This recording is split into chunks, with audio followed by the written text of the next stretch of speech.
বাংলায় সিপিএমের সঙ্গে আসন সমঝোতা করে লড়ছে কংগ্রেস।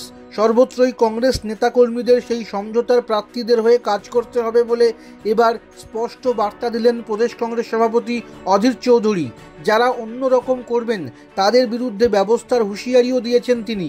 পাশাপাশি তিনি জানিয়ে রেখেছেন তার নিজের কেন্দ্রে লড়াইয়ের ব্যস্ততার মধ্যে সময় বার করে বাম ও কংগ্রেসের যৌথ প্রার্থীদের জন্য যথাসম্ভব প্রচারে যাবেন।